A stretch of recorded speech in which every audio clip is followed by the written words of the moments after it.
أشهد أن لا إله إلا الله وحده لا شريك له وأشهد أن محمدا عبده ورسوله أما بعد فأعوذ بالله من الشيطان الرجيم بسم الله الرحمن الرحيم الحمد لله رب العالمين الرحمن الرحيم مالك يوم الدين إياك نعبد وإياك نستعين اهدنا الصراط المستقيم صراط الذين أنعمت عليهم غير المغضوب عليهم ولا الضالين.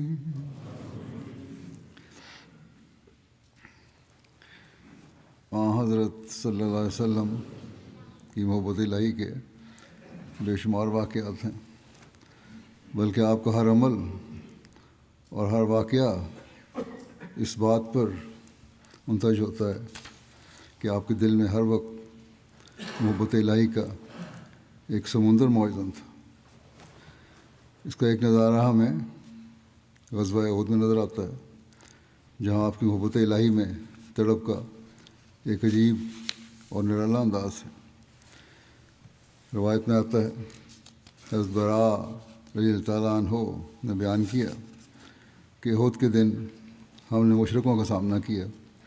نبی کریم صلی اللہ علیہ وسلم نے تیر اندازوں کا ایک دستہ مقرر فرمایا اور حضرت عبداللہ کو ان کا امیر مقرر فرمایا اور تاکید فرمائی کہ تم اپنی جگہ سے نہ ہٹنا۔ اگر تم دیکھو کہ ہم ان پر غالب آ گئے ہیں تب بھی نہ ہٹنا، اور اگر دیکھو کہ وہ ہم پر غالب آ گئے ہیں تب بھی ہماری مدد کو نہ آنا، یعنی فتح اور شکست دونوں صورتوں میں تم نے اپنی جگہ نہیں چھوڑنی۔ یہاں واقعے کی جو انتہا ہے، اس میں جو نظر آتا ہے کہ آپ کے اندر محبت الہی کا کیسا جوش تھا۔ راوی بیان کرتے ہیں کہ جب ہمارا مقابلہ ہوا تو دشمن بھاگ گیا، یہاں تک کہ میں نے عورتوں کو دیکھا کہ وہ پہاڑوں کی طرف بھاگ رہی تھیں، مشرک عورتیں۔ انہوں نے اپنی پنڈلیوں سے کپڑا اٹھایا ہوا تھا اور ان کی پازیبیں ظاہر ہو رہی تھیں۔ مسلمانوں نے کہنا شروع کر دیا کہ مال غنیمت، مال غنیمت۔ حضرت عبداللہ نے انہیں روکا، یعنی جو ان کی پارٹی تھی اسے روکا اور کہا کہ نبی صلی اللہ علیہ وسلم نے مجھے تاکید فرمائی تھی کہ تم نہ ہٹنا، لیکن وہ نہ مانے۔ جب وہ درہ چھوڑ کر مال غنیمت کی طرف آئے تو اللہ تعالیٰ نے بھی ان مسلمانوں سے منہ پھیر لیا، یعنی جب لوگ درہ چھوڑ کے لوگ مال غنیمت اکٹھا کرنے کے لیے آ گئے تو اللہ تعالیٰ نے مسلمانوں سے منہ پھیر لیا۔ جنگ پلٹا کھا گئی اور دشمن نے دوبارہ حملہ کر دیا اور 70 مسلمان شہید ہو گئے۔ کہتے ہیں اس دوران نبی اکرم صلی اللہ علیہ وسلم اپنے ساتھیوں کے ساتھ پہاڑی کے دامن میں پناہ لیے ہوئے تھے کہ ابو سفیان نے ایک اونچے مقام پر چڑھ کر آواز دی کہ کیا لوگوں میں محمد ہے؟ آپ صلی اللہ علیہ وسلم نے فرمایا اسے جواب نہ دو۔ پھر اس نے کہا کیا ان لوگوں میں ابن ابی قحافہ ہے؟ آپ نے فرمایا جواب نہ دو۔ پھر اس نے کہا کیا ان لوگوں میں ابن خطاب عمر ہے؟ جب کوئی جواب نہ آیا تو ابو سفیان نے کہا یہ سب لوگ مارے گئے، اگر زندہ ہوتے تو ضرور جواب دیتے۔ حضرت عمر رضی اللہ عنہ اپنے آپ پر قابو نہ رکھ سکے اور پکار کر کہا اے اللہ کے دشمن، تو نے جھوٹ کہا، اللہ نے تیرے مقابلے پر اس کو زندہ رکھا جو تجھے ذلیل کرے گا۔ ابو سفیان نے نعرہ لگایا حبل کا بول بالا ہو۔ جب اس نے یہ کہا تو نبی صلی اللہ علیہ وسلم نے بے تاب ہو گئے اور فرمایا تم اس کا جواب دو۔ صحابہ نے عرض کیا ہم کیا جواب دیں؟ آپ نے فرمایا کہو اللہ سب سے بلند اور سب سے بزرگ ہے۔ ابو سفیان نے کہا ہمارے لیے عزا ہے اور تمہارے لیے کوئی عزا نہیں۔ نبی صلی اللہ علیہ وسلم نے فرمایا اس کا جواب دو۔ صحابہ نے پوچھا کیا کہیں؟ آپ نے فرمایا کہو اللہ ہمارا مددگار ہے اور تمہارا کوئی مددگار نہیں۔ یعنی جہاں اللہ تعالیٰ کی غیرت کا سوال آیا اور اس کی محبت کا سوال آیا تو آپ نے اپنی جان کی کوئی پرواہ نہیں کی۔ آپ نے فوراً صحابہ کو حکم دیا کہ اس کا جواب دو۔ پہلے حکمت سے جواب دینا نہیں چاہتے تھے۔ اس کے بارے میں حضرت مسلمہ نے تعریف فرمایا، تاریخ کے حوالے سے لکھتے ہیں کہ وہ صحابہ جو رسول اللہ صلی اللہ علیہ وسلم کے گرد تھے اور جو کفار کے ریلے کی وجہ سے پیچھے دھکیل دیے گئے تھے، کفار کے پیچھے ہٹتے ہی وہ پھر رسول اللہ صلی اللہ علیہ وسلم کے گرد جمع ہو گئے۔ یعنی صحابہ آپ کے جسم مبارک کو، صحابہ جمع ہو گئے، آپ کے جسم مبارک کو انہوں نے اٹھایا، آپ کیونکہ گر پڑے تھے بے ہوش ہو کے۔ ایک صحابی عبیدہ بن الجراح نے اپنے دانتوں سے آپ کے سر میں گھسی ہوئی کیل کو زور سے نکالا جس سے ان کے 2 دانت ٹوٹ گئے۔ تھوڑی دیر بعد رسول اللہ صلی اللہ علیہ وسلم کو ہوش آ گیا۔ اب زخموں کی وجہ سے بے ہوش ہو گئے تھے جسے بتایا میں نے۔ تو آپ نے ہوش آنے کے بعد، آپ کے ہوش آنے کے بعد صحابہ نے چاروں طرف میدان میں آدمی دوڑا دیے کہ رسول اللہ صلی اللہ علیہ وسلم زندہ ہیں، سب آ جائیں۔ یہ مشہور کر دیا دشمن نے کہ نعوذ باللہ اب شہید ہو گئے۔ بھاگا ہوا لشکر جو تھا مسلمانوں کا پھر جمع ہونا شروع ہو گیا۔ رسول اللہ صلی اللہ علیہ وسلم انہیں لے کر پہاڑ کے دامن میں چلے گئے۔ جب دامن کوہ میں بچا کچا لشکر کھڑا تھا تو ابو سفیان نے بڑے زور سے آواز دی اور کہا ہم نے محمد صلی اللہ علیہ وسلم کو مار دیا۔ رسول اللہ صلی اللہ علیہ وسلم نے ابو سفیان کی بات کا جواب نہ دیا تاکہ ایسا نہ ہو کہ دشمن حقیقت حال سے واقف ہو کر دوبارہ حملہ کر دے۔ دشمن یہ سمجھے کہ مسلمان مرے نہیں بلکہ زخمی ہوئے ہیں، اور چونکہ مسلمان زخمی حالت میں ہیں اس لیے وہ دوبارہ حملہ برداشت نہیں کر سکیں گے اور زخمی مسلمان پھر دشمن پہ حملے کا شکار ہو جائیں گے۔ جب اسلامی لشکر سے اس بات کا کوئی جواب نہ ملا تو ابو سفیان کو یقین ہو گیا کہ اس کا خیال درست ہے۔ اس نے بہت زور سے آواز دے کر کہا ہم نے ابو بکر کو بھی مار دیا۔ رسول اللہ صلی اللہ علیہ وسلم نے حضرت ابو بکر کو بھی حکم دیا کہ کوئی جواب نہ دیں۔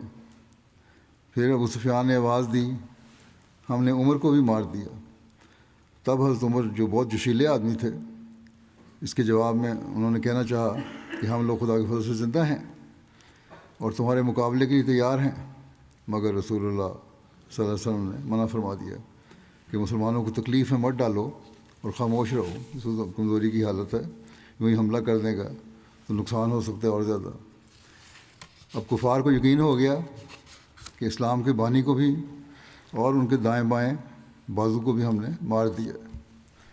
اس پر ابو سفیان اور اس کے ساتھیوں نے خوشی سے نعرہ لگایا اولو حبل، اولو حبل، ہمارے معزز بت حبل کی شان بلند ہو کہ اس نے آج اسلام کا خاتمہ کر دیا ہے۔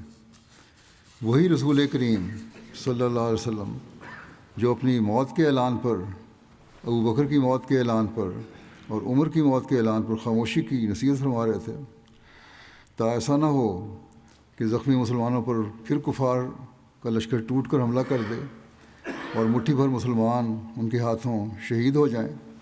اب جب کہ خدائے واحد کی عزت کا سوال پیدا ہوا اور شرک کا نعرہ میدان میں مارا گیا تو آپ کی روح بےتاب ہو گئی۔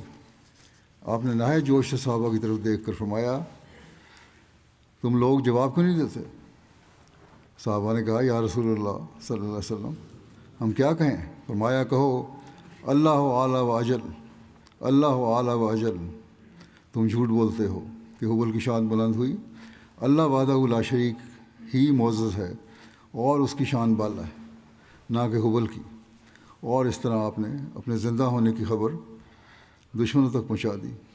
اس دلیرانہ اور بہادرانہ جواب کا اثر کفار کے لشکر پر اتنا گہرا پڑا کہ باوجود اس کے کہ ان کی امیدیں اس جواب سے خاک میں مل گئیں، اور باوجود اس کے کہ ان کے سامنے مٹھی بھر زخمی مسلمان کھڑے تھے جن پر حملہ کر کے ان کو مار دینا مادی قوانین کے لحاظ سے بالکل ممکن تھا، وہ دوبارہ حملہ کرنے کی جرت نہ کر سکے۔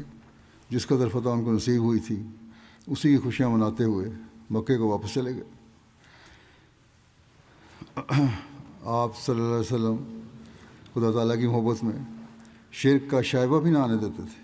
ایک روایت میں آتا ہے کہ حضرت ابن عباس سے روایت ہے یہ کہ ایک شخص نے نبی صلی اللہ علیہ وسلم سے کہا جو اللہ چاہے اور آپ چاہیں، تو نبی اکرم صلی اللہ علیہ وسلم نے فرمایا کیا تم نے مجھے اللہ کے برابر ٹھہرا دیا ہے؟ بلکہ یوں کہو کہ جو خدا تعالیٰ اکیلا چاہے۔ شرک کا ہلکا سا پہلو بھی نہیں آنا چاہیے۔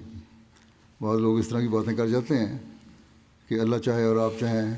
ہاں یہ کہہ سکتے ہیں کہ جو اللہ تعالیٰ چاہے اور اللہ کا فضل ہے اور اس کی دعا بھی شامل ہو تو پھر برکت پڑ جائے گی۔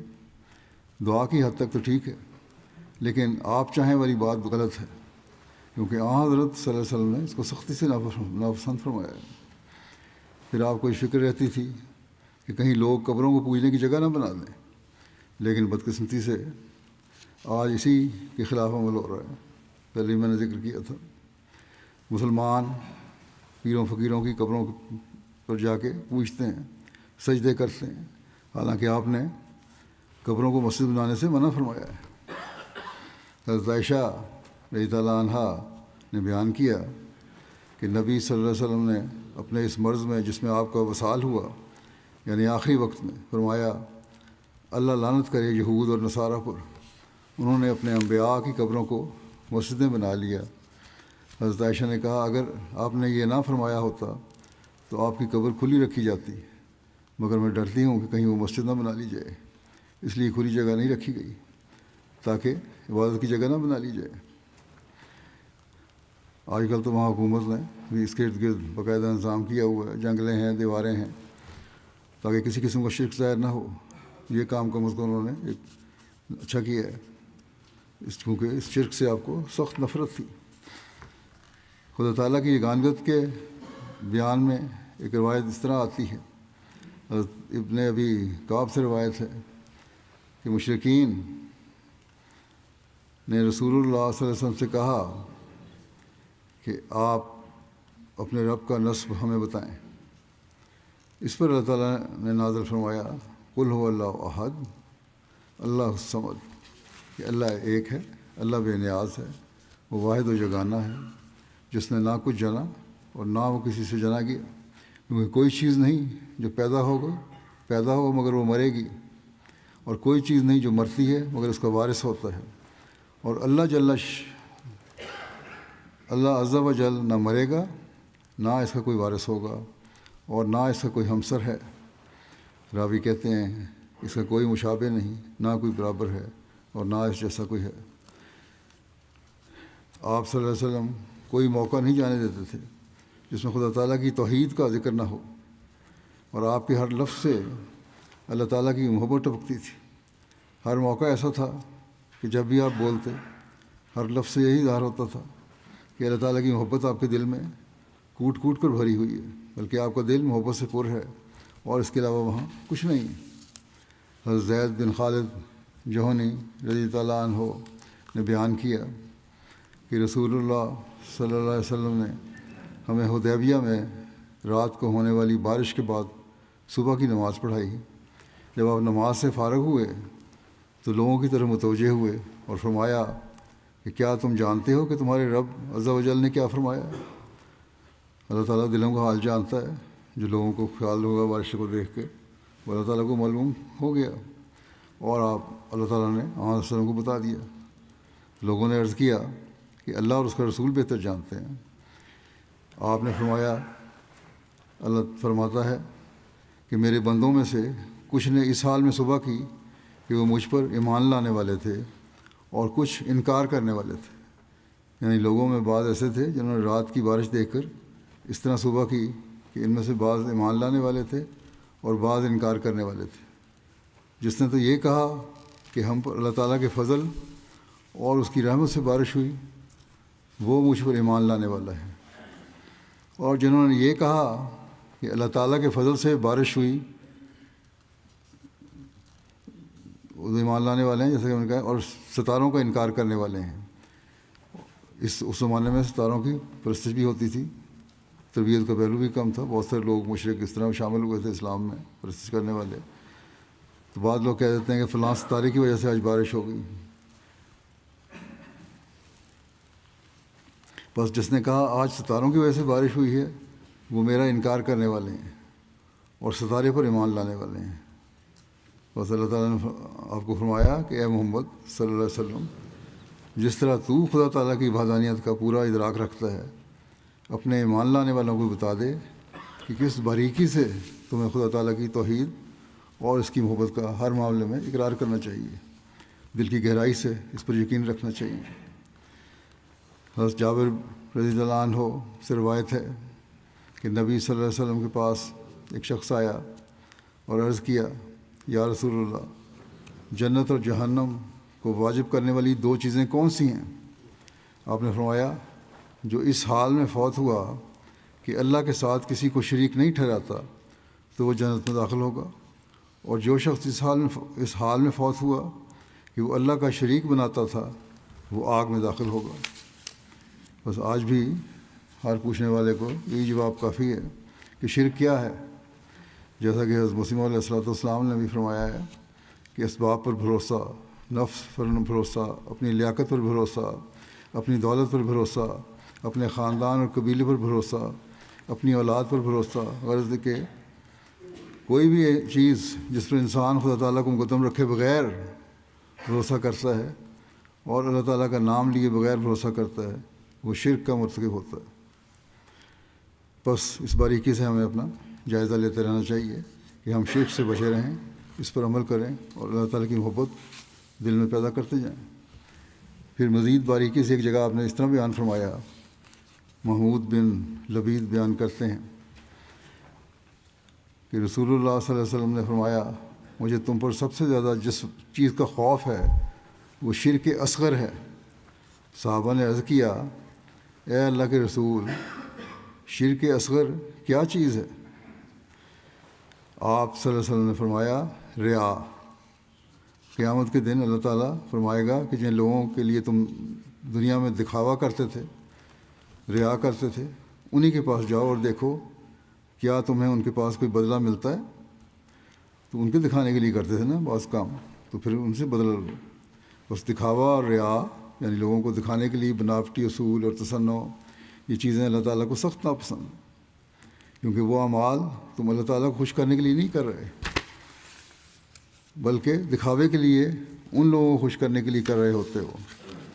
اس گہرائی سے ہمیں بھی اپنا جائزہ لینا چاہیے کہ ہمارے کیا عمل ہیں، کیونکہ اگلے جہان میں کوئی وسیلہ اس طرح کام نہیں آئے گا، اللہ تعالیٰ کا فضل ہی ہے جو کام آئے گا، اور حضرت صلی اللہ علیہ وسلم کی سنت پر عمل اور آپ کی اطاعت اور مطابعت ہی اصل کام آنے والی چیز ہے، جس کو اللہ تعالیٰ نے پسند فرمایا ہے خود، کیونکہ اللہ تعالیٰ نے خود فرمایا ہے کہ فاتبعونی یحببکم اللہ، یعنی آپ سے یہ اعلان کروایا کہ لوگوں سے کہہ دو کہ میری اتباع کرو، اللہ تعالیٰ تم سے محبت کرے گا۔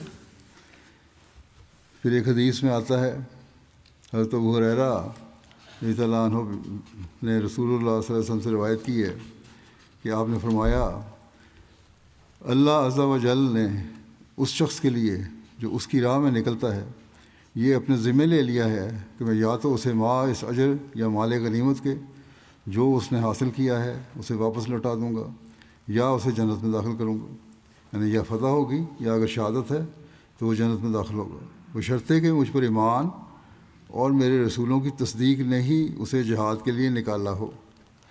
یہ شرط ہے کہ ایمان مضبوط ہو، اللہ تعالیٰ کے رسول کی اتباع اور بیعت کا حق ادا کرتے ہوئے جہاد کے لیے نکلے۔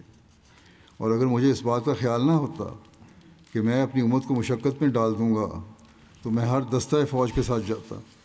میری تو خواہش ہے کہ اللہ کی راہ میں مارا جاؤں، پھر زندہ کیا جاؤں، پھر مارا جاؤں، پھر زندہ کیا جاؤں اور پھر مارا جاؤں۔ آن صلی اللہ علیہ وسلم نے اپنی خواہش کا اظہار کیا ہے اس حدیث کی شرح میں حضرت سید ولی اللہ شاہ صاحب لکھتے ہیں، بخاری کی روایت ہے کہ حضرت صلی اللہ علیہ وسلم نے یہ جو فرمایا ہے کہ لولا ان اشقا علی امتی، یعنی اگر یہ خیال نہ ہوتا کہ میری امت مشقت میں پڑ جائے گی تو میں ایسا کرتا، اس سے مراد یہ ہے کہ حضرت صلی اللہ علیہ وسلم کو اچھی طرح تجربہ ہو چکا تھا کہ صحابہ کو حضرت صلی اللہ علیہ وسلم کی اتباع کی کمال حرص تھی. بہت سے اکثریت تھی جن کو حرص تھی، آپ کی اتباع کرنا چاہتے تھے اور کرتے تھے.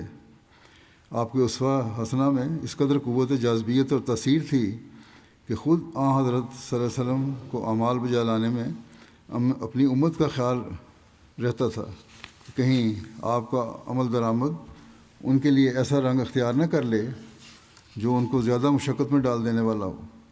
یعنی اگر آپ نے ہر چیز فرض کر دی تو امت مشقت میں پڑ جائے گی. اس لیے آپ نے فرمایا کہ میں بعض دفعہ اس لیے نہیں جاتا کہ تم مشقت میں نہ پڑو. سید ولی اللہ شاہ صاحب مزید لکھتے ہیں کہ اللہ تعالیٰ سے آپ کو عشق تھا، جیسا کہ مخالفین بھی عشقہ محمد ربہ کے الفاظ میں اسی عشق کا ذکر کرتے تھے، مگر اس عشق کے ساتھ اپنے نفس پر ضبط بھی تھا، اور عقل نے ایک لمحہ بھی آپ کا ساتھ نہیں چھوڑا. جو لوگ اپنے اعمال میں افراد سے کام لیتے ہیں ان کے لیے اس میں ایک سبق ہے. اندھا دھند اپنے جذبات کے پیچھے پڑ جانا یہ نہ تو کمال ایمان کی علامت ہے اور نہ ہی کوئی اعلیٰ نیکی ہے. بعض لوگ کہتے ہیں ابھی غیرت ہے، ہمیں یہ کرنا چاہیے وہ کرنا چاہیے. اعتدال پسند ہے اللہ تعالیٰ کو. حد اوسط پر ہی قائم رہنا نیکی کا کمال ہے، کیونکہ اس میں نفس کے ساتھ جد و جہد کرنی پڑتی. بس یہاں نفس کے ساتھ جد و جہد بھی ہے اور اللہ تعالیٰ کی محبت بھی ہے. دونوں کو سامنے رکھتے ہوئے کام کرنا ہے. یہ نہیں کہ اندھا دھند چل پڑے.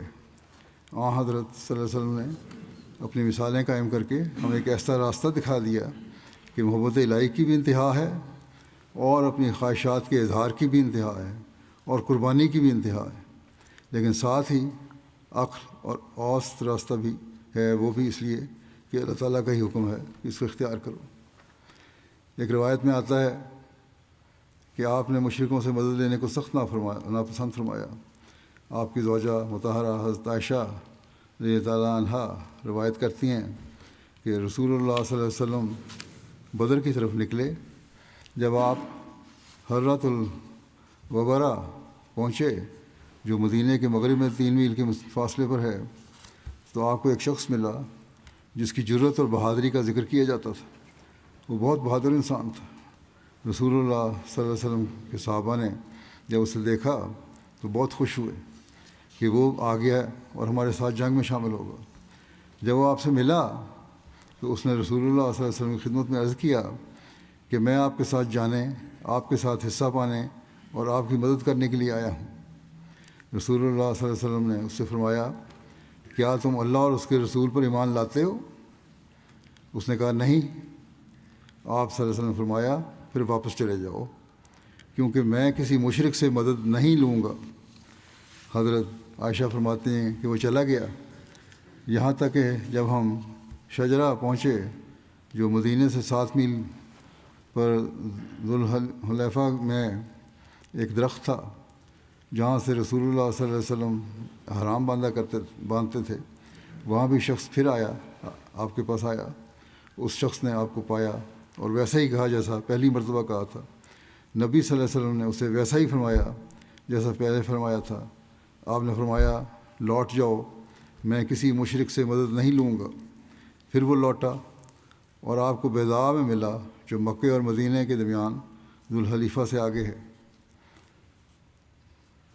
بہرحال وہاں آپ صلی اللہ علیہ وسلم نے اس سے پھر فرمایا جیسے پہلے فرمایا تھا کہ کیا تم اللہ اور اس کے رسول پر ایمان لاتے ہو؟ اس نے اب کہا کہ جی ہاں. تو رسول اللہ صلی اللہ علیہ وسلم سے فرمایا اب چلو، اب تم ہمارے ساتھ چل سکتے ہو. بس جیسے بھی حالات ہوں اللہ تعالیٰ سے محبت کی اور غیرت جو ہے وہ یہ برداشت نہیں کر سکتی کہ کسی مشرک سے مدد لی جائے، خاص طور پر اس کام کے لیے جو خالصتاً خدا تعالیٰ کی رضا اور دین کی خاطر کیا جا رہا ہے. حضرت مسلم موعود رضی اللہ عنہ فرماتے ہیں کہ رسول کریم صلی اللہ علیہ وسلم کو دیکھو، کیسی معرفت تھی، کیسی احتیاط تھی، کس طرح خدا تعالیٰ سے خائف رہتے تھے، اور باوجود اس کے کہ تمام انسانوں سے زیادہ آپ کامل تھے اور ہر قسم کے گناہوں سے آپ پاک تھے، خدا تعالیٰ آپ کا محافظ و نگہبان تھا، مگر باوجود اس تقدیس اور پاکیزگی کے یہ حال تھا کہ ہر وقت اللہ تعالیٰ سے خائف رہتے، نیکی پر نیکی کرتے، اعلیٰ سے اعلیٰ اعمال بجا لاتے،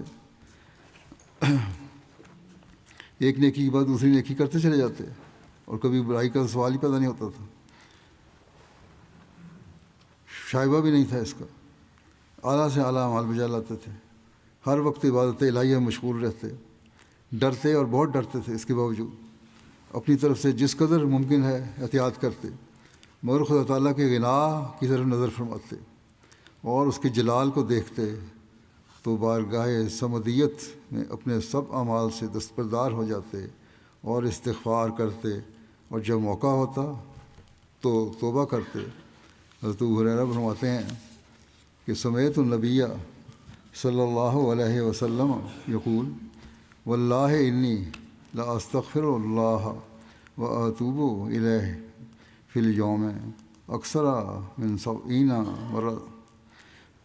بخاری کی حدیث ہے کہ میں نے حضرت صلی اللہ علیہ وسلم کو فرماتے سنا ہے کہ خدا کی قسم میں دن میں 70 دفعہ سے زیادہ خدا تعالیٰ کی حضور اپنی کمزوریوں سے عفو کی درخواست کرتا ہوں اور اس کی طرف جھک جاتا ہوں۔ یہ 70 لفظ بھی جو ہے یہ لاتعداد کے معنوں میں استعمال کیا جاتا ہے عربی میں، بے شمار دفعہ یہ کرتا ہوں۔ اللہ تعالیٰ کی محبت کا یہ عالم تھا کہ ہر موقع پر زبان مبارک ذکر الہی سے تر رہتی تھی۔ حضرت عائشہ بیان کرتی ہیں کہ رسول اللہ صلی اللہ علیہ وسلم ہر حال میں ذکر الہی کرتے تھے، جیسا کہ حضرت مسلم نے بیان کیا ہے، اور حدیثوں سے بھی ثابت ہوتا ہے کہ ہر وقت آپ کی زبان ذکر الہی سے تر ہوتی تھی۔ حضرت سمرہ بن جندب بیان کرتے ہیں کہ نبی صلی اللہ علیہ وسلم نے فرمایا 4 باتیں تمام کلاموں سے افضل ہیں، جس سے بھی تو شروع کرے اس میں تجھے کچھ نقصان نہیں، یہ باتیں اگر ان سے شروع کرو تو سب سے افضل ہے، افضل اور بڑی برکت والی باتیں ہیں۔ وہ کیا ہیں؟ نمبر 1 یہ ہے سبحان اللہ، نمبر 2 الحمدللہ، نمبر 3 لا الہ الا اللہ، نمبر 4 اللہ اکبر، یعنی پاک ہے اللہ، ہر قسم کی تعریف اللہ کے لیے ہے، اللہ کے سوا کوئی معبود نہیں اور اللہ سب سے بڑا ہے۔ بس یہ باتیں ایسی ہیں اگر ہمیشہ انسان کے ذہن میں رہیں اور ہر وقت ان کا خیال رہے، بات کرتے وقت یا کام کرتے ہوئے بھی ان چیزوں کو سامنے رکھے، تو ان میں برکت ہی برکت ہے۔ اسی طرح حضرت عبداللہ بن بصر فرماتے ہیں کہ ایک دیہاتی نے رسول اللہ صلی اللہ علیہ وسلم کی خدمت میں عرض کیا کہ اسلام کے قاعدے اور اعمال خیر میرے لیے بہت زیادہ ہو گئے ہیں، یعنی اتنے قانون قاعدے احکامات ہیں اور نیکی کی باتیں ہو گئی ہیں کہ میرے جیسے آدمی کے لیے بہت زیادہ ہو گئی ہیں۔ دیہاتی تھے، اس طرح کے سوال کر دیا کرتے تھے۔ تو آپ صلی اللہ علیہ وسلم نے ان میں سے اس نے کہا آپ صلی اللہ علیہ وسلم ان میں سے کوئی ایسی چیز بتا دیں کہ میں ان کا اہتمام اور انتظام کر لوں اور اسی کو زیادہ تر کیا کروں۔ آپ صلی اللہ علیہ وسلم نے فرمایا تمہاری زبان مسلسل یاد الہی سے تر رہے، اپنی زبان کو یاد الہی سے تر رکھو۔ فرمایا لا یزال لسانوں کا رتم من ذکر اللہ عز و جل، تمہاری زبان ہمیشہ مسلسل یاد الہی سے تر رہے۔ پھر ایک روایت میں آتا ہے، حضرت جابر رضی اللہ تعالیٰ عنہ سے روایت ہے کہ رسول اللہ صلی اللہ علیہ وسلم نے فرمایا سب سے افضل ذکر لا الہ الا اللہ ہے اور سب سے افضل دعا الحمدللہ۔ ایک روایت میں آتا ہے، حضرت ابو امامہ بیان کرتے ہیں کہ حضرت صلی اللہ علیہ وسلم نے فرمایا میرے سامنے اللہ تعالیٰ کی طرف سے پیشکش کی گئی کہ وہ میرے لیے وادی بطحا یعنی مکے کو سونے کا بنا دے۔ میں نے عرض کی اے میرے رب، بلکہ ایسا ہو کہ میں ایک دن پیٹ بھر کر کھانا کھاؤں اور ایک دن بھوکا رہوں، بس جب میں بھوکا رہوں گا تو تیرے حضور آہوازاری کروں گا اور تجھے یاد کروں گا، اور جب میں سیر ہو کر کھانا کھاؤں گا تو تیری حمد اور تیرا شکر کروں گا۔ مجھے یہ نہیں چاہیے، مجھے تو یہ چاہیے جہاں تو یاد رہے ہمیشہ۔ سونے اور دولت زیادہ ہوگی تو کہیں تیری یاد نہ ختم ہو جائے۔ حضرت مسیح موعود علیہ الصلوۃ والسلام نے فرمایا ہے کہ حضرت صلی اللہ علیہ وسلم نے اپنے اوپر یہ تنگی یا مشقت برداشت کی تھی جو، یا اگر آپ کے حالات کمزور تھے مالی لحاظ سے کہنا چاہیے، یہ اس لیے نہیں تھے کہ اللہ تعالیٰ نے آپ کو دیا نہیں تھا، اللہ تعالیٰ نے بے شمار دیا تھا، لیکن اللہ تعالیٰ کی محبت اور یاد میں آپ نے یہ اختیار کیا کہ فقر کی زندگی گزاریں۔ لیکن یہ بھی نہیں ہے کہ آپ نعمتوں کا انکار کرتے تھے، اچھے پکے ہوئے کھانے اور نعمتیں بھی کھایا کرتے تھے اور اس پر اللہ تعالیٰ کا شکر کرتے تھے۔ اسی طرح ایک روایت میں آتا ہے، حضرت ابوبکر سے روایت ہے کہ رسول اللہ صلی اللہ علیہ وسلم کو جب کوئی خوشی والی بات پیش آتی یا آپ کو کسی بات کی خوشخبری سنائی جاتی تو آپ فوراً اللہ کا شکر ادا کرنے کے لیے سجدے میں گر پڑتے۔ اللہ تعالیٰ کے آگے ہی سب شکر گزاری ہے، اور اسی کی محبت اور حمد کا یہ تقاضا ہے، اس کی بندگی کا یہ تقاضا ہے کہ اس کے سامنے فوراً جھکا جائے اور اس کا شکریہ ادا کیا جائے۔ حضرت براء بن عازب نے بیان کیا کہ رسول اللہ صلی اللہ علیہ وسلم نے فرمایا، جب تم اپنے بستر پر آؤ تو وضو کرو، نماز کے لیے اپنے وضو کی طرح، یعنی سونے سے پہلے وضو کر لینا اچھی بات ہے۔ پھر اپنے دائیں کروٹ پر لیٹو اور دعائیں پڑھو۔ ان دعاؤں کا ترجمہ میں پڑھتا ہوں، یہ ہیں کہ اے اللہ، میں نے اپنے آپ کو تیرے سپرد کیا، میں نے اپنے کام تجھے سونپ دیے اور تجھے اپنا سہارا بنایا، تجھ سے ڈرتے ہوئے اور محبت رکھتے ہوئے۔ تیرے سوا کوئی پناہ گاہ نہیں اور نہ ہی کوئی نجات کی جگہ ہے، نجات صرف تیرے ہی پاس ہی ہے۔ میں تیری اس کتاب پر ایمان لایا جو تو نے اتاری، اور تیرے اس نبی پر ایمان لایا جو تو نے بھیجے۔ آپ صلی اللہ علیہ وسلم نے فرمایا کہ یہ دعا کیا کرو، اگر تم اس رات فوت ہو گئے تو فطرت پر فوت ہو گئے، بس ان کلمات کو اپنا آخری کلام بناؤ۔ راوی کہتے ہیں کہ میں نے عرض کیا، میں ان کلمات کو یاد کر لوں گا، اور میں نے دہراتے ہوئے کہا کہ وہ بے رسول کالذی ارسلتا، یہ بھی کہوں گا کہ اور تیرے رسول پر جو تو نے بھیجا ہے، ان الفاظ کو بھی شامل کر لوں گا۔ اس پر آپ صلی اللہ علیہ وسلم نے فرمایا، نہیں، تم یہ کہو وہ بے نبی کالذی ارسلتا، اور تیرے نبی پر جو تو نے بھیجا ہے، میں اس پر ایمان لاتا ہوں۔ حضرت مسلم موعود رضی اللہ عنہ فرماتے ہیں کہ حضرت صلی اللہ علیہ وسلم موت سے کسی وقت غافل نہ رہتے تھے، اور خشیت الہی آپ پر اس قدر غالب تھی کہ ہر روز یہ یقین کر کے سوتے کہ شاید آج ہی موت آ جاوے اور آج ہی اللہ تعالیٰ کے حضور حاضر ہونا پڑے۔ اس لیے آپ ایک ایسے مسافر کی طرح رہتے تھے جسے خیال ہوتا ہے کہ ریل اب چلی کہ اب چلی۔ وہ کبھی اپنے آپ کو ایسے کام میں نہیں پھنساتا جسے چھوڑنا مشکل ہو جاتا ہے۔ ٹرین پہ چڑھنا ہے تو یہ نہ ادھر لیٹ ہو جائے یا نکل جائے، اس لیے وہ انتظار میں رہتا ہے گاڑی کے۔ آپ بھی ہر وقت اپنے محبوب کے پاس جانے کے لیے تیار رہتے تھے، اور جو دم گزرتا اسے اس کے فضل کا نتیجہ سمجھتے اور موت کو یاد رکھتے تھے۔ حضرت حذیفہ رضی اللہ عنہ بیان فرماتے ہیں کہ حضرت صلی اللہ علیہ وسلم کی عادت تھی کہ جب آپ بستر پر لیٹتے تو اپنے رخسار کے نیچے اپنا ہاتھ رکھتے اور فرماتے، اے میرے مولا، میرا مرنا اور میرا جینا تیرے ہی نام پر ہو، اور جب سو کر اٹھتے تو فرماتے، شکر ہے میرے رب کا جس نے ہمیں مارنے کے بعد زندہ کیا اور ہمیں اس کی طرف لوٹ کر جانا ہے، اسی کی طرف لوٹ کر جانا ہے۔ اس واقعے سے معلوم ہوتا ہے کہ آپ ہر رات جب بستر پر جاتے تھے تو اپنی طرف سے حساب ختم کر کے جاتے اور خدا تعالیٰ سے دعا مانگتے کہ اگر میں فوت ہو جاؤں تو تب بھی تیرے ہی نام پر میری زندگی ہو، اور جب اٹھتے تو خدا تعالیٰ کے احسان پر حمد کرتے کہ میں تو اپنی طرف سے دنیا سے علیحدہ ہو چکا ہوں، تیرا ہی فضل ہوا کہ تو نے پھر مجھے زندہ کیا اور میری عمر میں برکت دی۔ جس طرح پہلی دعا سے معلوم ہوتا ہے کہ رسول اللہ صلی اللہ علیہ وسلم ہر وقت موت کو یاد رکھتے تھے، اسی طرح یہ دعا بھی اس بات پر شاہد ہے۔ ایک اور دعا بھی ہے، آپ اپنی زندگی کی ہر گھڑی کو آخری گھڑی جانتے تھے، اور جب آپ سونے لگتے تو اپنے رب سے اپنے معاملہ کا فیصلہ کر لیتے، گویا ہر ایک تغیر کے لیے تیار ہو جاتے۔ چنانچہ حضرت براء بن عازب رضی اللہ عنہ کی روایت ہے، وہ فرماتے ہیں کہ نبی کریم صلی اللہ علیہ وسلم جب اپنے بستر پر جا کر لیٹتے تو اپنے دائیں پہلو پر لیٹتے، پھر فرماتے، اے میرے رب، میں اپنی جان تیرے سپرد کرتا ہوں، اپنی سب توجہ تیری طرف پھیرتا ہوں، میں اپنا معاملہ تیرے ہاتھوں میں دیتا ہوں اور اپنے آپ کو تیری پناہ میں دیتا ہوں، تجھ سے نفع کا امیدوار ہوں، تیری بڑائی اور استغنا سے خائف بھی ہوں، تیرے غضب سے بچنے کے لیے کوئی پناہ کی جگہ نہیں اور نہ کوئی نجات کا مقام ہے مگر یہی کہ تجھ ہی سے نجات و پناہ طلب کی جائے۔ میں اس کتاب اور جو تو نے نازل کی ہے اور اس رسول پر جو تو نے بھیجا ہے ایمان لاتا ہوں۔ اس دعا سکھائی ہمیں تو خود بھی اس کی بہت پابندی کرتے تھے۔ حضرت مسلم اور لکھتے ہیں کہ لوگ اپنی دکان کو بند کرتے وقت اس کا حساب کر لیتے ہیں، مگر خدا تعالیٰ رات کو کاروباری لوگ جو ہیں اپنا حساب کتاب بند کر کے سوتے ہیں، مگر خدا تعالیٰ سے جو حساب ہے اسے صاف نہیں کرتے، اس کی پرواہ نہیں ہوتی لوگوں کو۔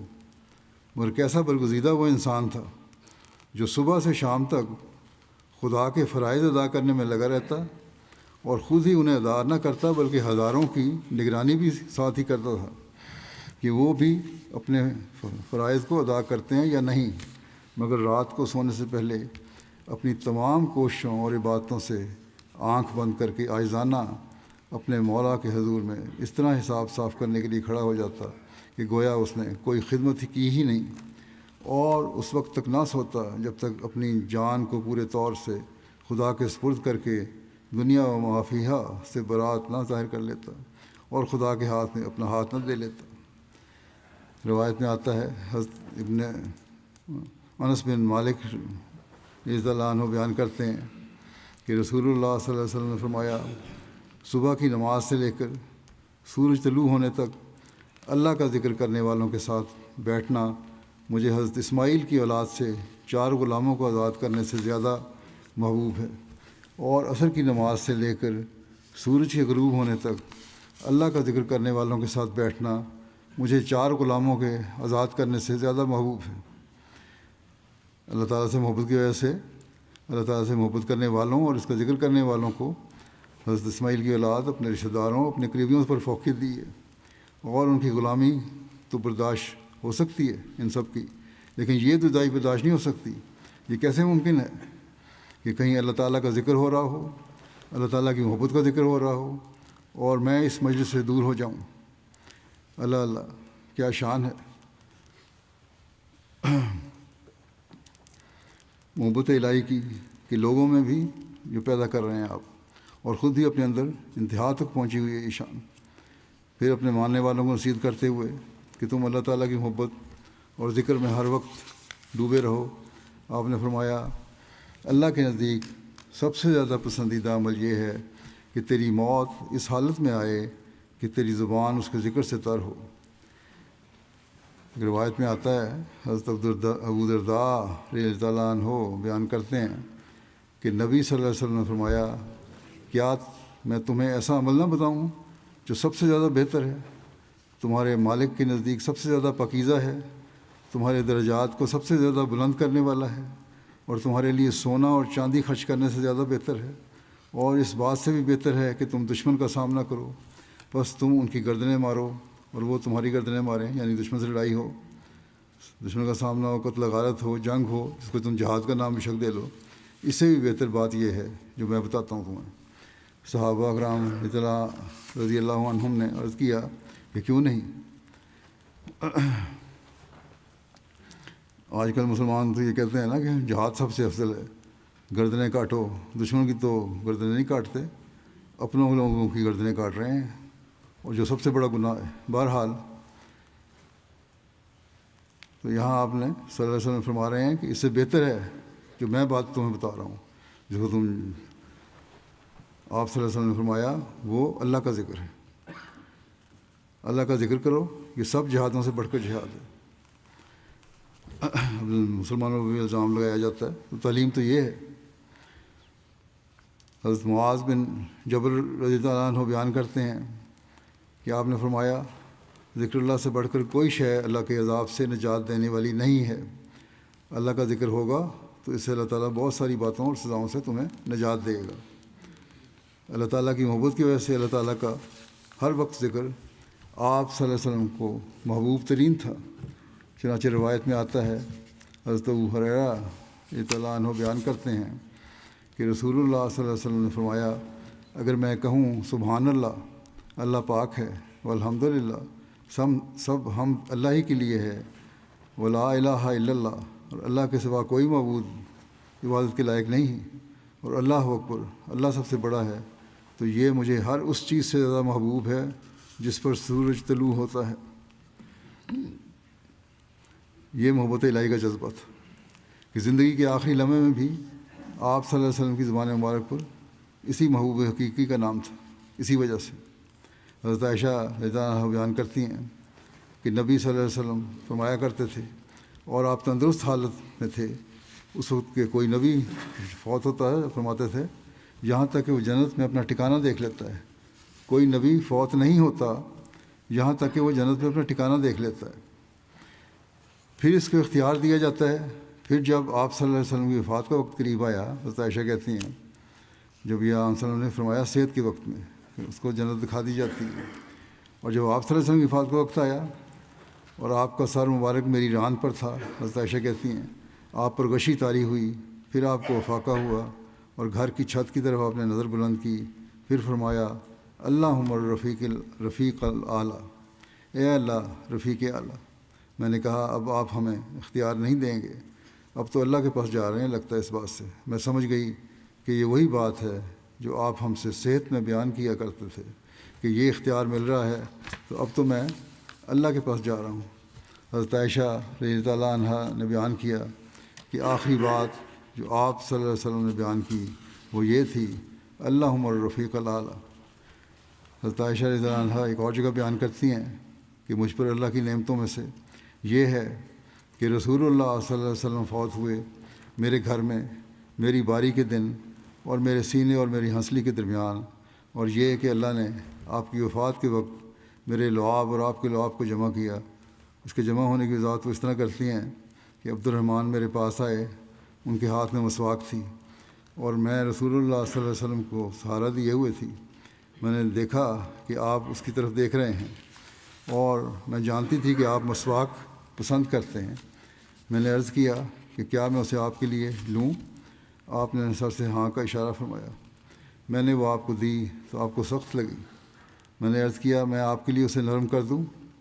آپ نے اپنے سر سے ہاں کا اشارہ کرایا. میں نے اسے نرم کیا. آپ کے سامنے چھوٹا برتن تھا یعنی منہ میں ڈال کر پھر نرم کیا اس مسواک کو. آپ کے سامنے چھوٹا برتن تھا یا کہا بڑا برتن تھا. راوی کو برتن کے سائز کے بارے میں شک ہے. بہرحال آپ صلی اللہ علیہ وسلم کے سامنے پانی کا برتن تھا. آپ اپنے ہاتھ پانی میں ڈالتے اور ان کو اپنے چہرے مبارک پر پھیرتے اور فرماتے لا الہ الا اللہ انا للموت سکرات کہ اللہ کے سوا کوئی عبادت کے لائق نہیں بے شک موت کی سختیاں ہوتی ہیں. پھر آپ نے اپنا ہاتھ اٹھایا اور کہنے لگے پھر رفیق الاعلیٰ رفیق اعلیٰ کی طرف یہاں تک کہ آپ فوت ہو گئے اور آپ کا ہاتھ جھک گیا. حضرت مسیح موعود علیہ الصلوۃ والسلام فرماتے ہیں حضرت صلی اللہ علیہ وسلم کو خدا تعالیٰ نے آخری وقت میں مخیر کیا یعنی اختیار دیا تھا کہ اگر چاہو تو دنیا میں رہو اور اگر چاہو تو میری طرف آ جاؤ. آپ نے عرض کیا کہ اے میرے رب اب میں یہی چاہتا ہوں کہ تیری طرف آؤں. اور آخری کلمہ آپ کا جس پر آپ کی جان مطہر رخصت ہو گئی یہی تھی کہ بالرفیق الاعلیٰ یعنی اب میں اس جگہ رہنا نہیں چاہتا میں اپنے خدا کے پاس جانا چاہتا ہوں. اللہ تعالیٰ نے آپ مختار کیا کہ اگر زندگی کی خواہش ہے تو یہی ہوگا مگر آپ نے فرمایا کہ اب میں اس دنیا میں رہنا نہیں چاہتا. چنانچہ آپ اللہ تعالیٰ کے حضور حاضر ہو گئے. اللہم صلی علیہ وسلم علی محمد اللہم صلی علی محمد وعلی آل محمد وبارک وسلم انک حمید مجید.